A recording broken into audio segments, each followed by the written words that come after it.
Hey guys, welcome back. Today I am adding another TV themed spread into my Life Crafted album. I've been watching a lot of true crime. I was going to say lately, but lately, if you consider always, I always watch a lot of true crime. So I grabbed my 4 latest ones and I decided I would just combine them into one spread rather than doing them one at a time.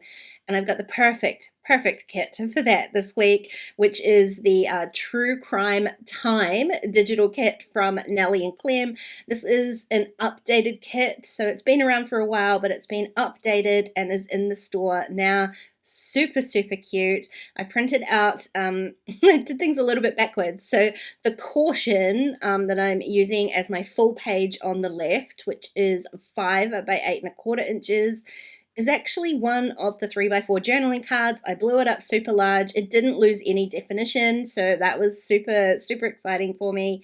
And then the 2 papers, which are A4 size, I printed them on a 6x4 card so I could get the patterns just a little bit smaller so I could see more of them in my like 2x2 pocket on the right hand side. Now you'll see this spread coming together super easily because I did the exact same thing that I did last time. So if you didn't see my how I plan a digital layout video, I will link that up here for you. But basically I put this entire spread together. This time I used the Silhouette Studio software rather than Photoshop. So I told you could do the exact same thing in a free software. I'm aware that not everyone has Photoshop, so there are plenty of other options out there. But basically I put the entire layout together so that when I came to my desk to put the physical layout together, it takes absolutely no time at all. I do just need to trim these little 2 pieces because the top pockets in these 8 2x2 inch pockets aren't quite 2 inches. I forgot that, so I'm just trimming a little bit off the top there, and I just did that with my scissors. So the one thing that I didn't plan in the Silhouette software was like what photo was going where. So you can see I've already put my photos into the pockets and I'm going to massively struggle to get them back out again. And there are these cute little crime scene like marker numbers on there. So I put them on the photos.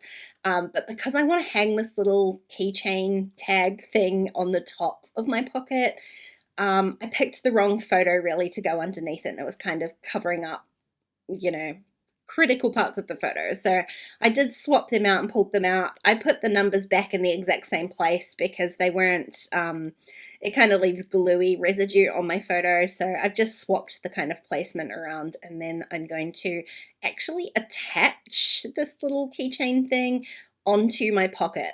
I was just going to punch through the entire piece, but I have no idea what's going on the actual like back of this page protector yet, so I didn't really want to kind of ruin the whole pocket and not be able to put anything back into it. So instead I'm kind of fumbling around. I do get there eventually. I managed to get my crocodile like into the pocket so that I can attach that little brad. It's not a brad, is it? It's an eyelet just to the front of the pocket. So you can see I can still slip the pattern paper in there, and it means I'll still be able to slip a photo into the back as well. Before I carry on with the left-hand side of my spread, I just want to quickly show you how I changed the hair color of one of these PNGs in Photoshop. Super easy. Let me show you how I did it. Okay, so changing the color of these printable PNG files is super easy. I've opened up Tiny Georgia here. I want to kind of change this from Georgia to myself, and so I want to change out the brown brunette here, and I want to make it kind of blonde. So that's super easy to do. If you want to pick your own colors, I'll show you how to do that. But one of the things that I do like doing is if you're going to work within a printable kit like this, is it's sometimes good to use the colors in the kit. So I have opened another file. This is a pink banner, and I'm just going to use the eyedropper tool just to eyedrop this pink color. So the way you do that is I just click on one of these color swatches here, click on the banner, and then click OK, and I've got that pink. And it doesn't matter that when I go back to this, it still has that pink in my color swatches. Then I can use my paint bucket tool and just drop that into my brunette here. And you could go ahead and print that.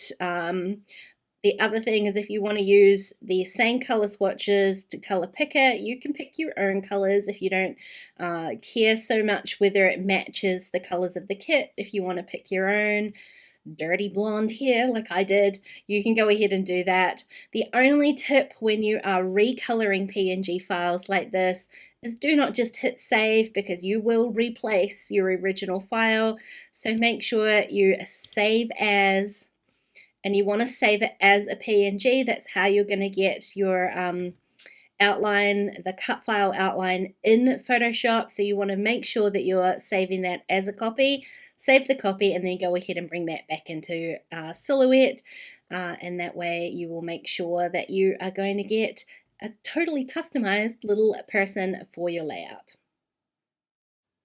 So it's not something I do a lot in changing the color of printables like that, but it made more sense to me that the character that I'm putting on here represented me rather than Georgia. I will say I listen to My Favorite Murder all the time as well too, but the spread is not about that. So the little lady is going to represent me. Now it really is going to come together really quick on this side of the page because again I've got that layout sort of all basically sorted out. I'm adding just a scrap of white cardstock on there, and all I did was use the leftover from the actual printable that I had printed, just flipped it over.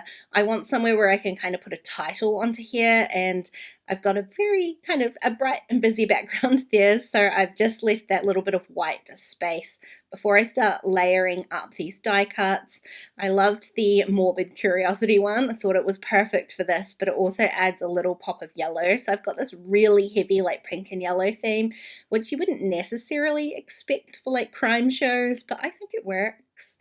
The only thing that I want to do is, because this left-hand page isn't going to go into a page protector, I just want to add like a little bit of dimension to it.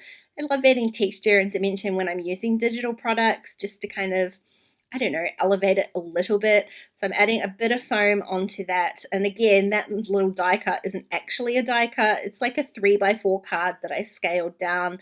Again, that's the advantage with pre-planning these layouts in a software program like Photoshop or Silhouette.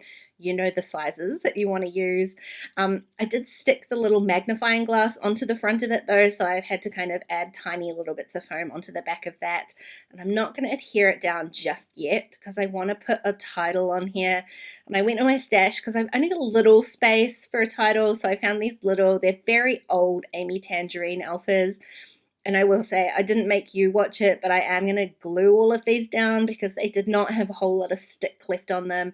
But these are like super cute kind of, they're more pink toned, but there's all sorts of different colors of glitter in there. So I'm just adding a True Crime Addict. It didn't quite fit in the white space that I have, but I'm not too bothered. It's just kind of looking like a layered cluster that I've got on this side. So I kind of like that look. Got my title down. I know where everything's going now. I can, well, unjam my glue bottle. This is like a specialty foam glue, and first I thought that that was kind of, you know, a bit of a have, but it works brilliantly for foam, so much better than just a regular craft glue does. So I will leave a link for that down below if I can find one. Now, the last thing that I wanted to do to kind of create the look of this being a really busy kind of cluster down here is just add a few little enamel dots. I found a couple of sets. So this one from Citrus Twist had the black and that kind of, it's kind of a little bit of a mustardy yellow rather than a bright yellow.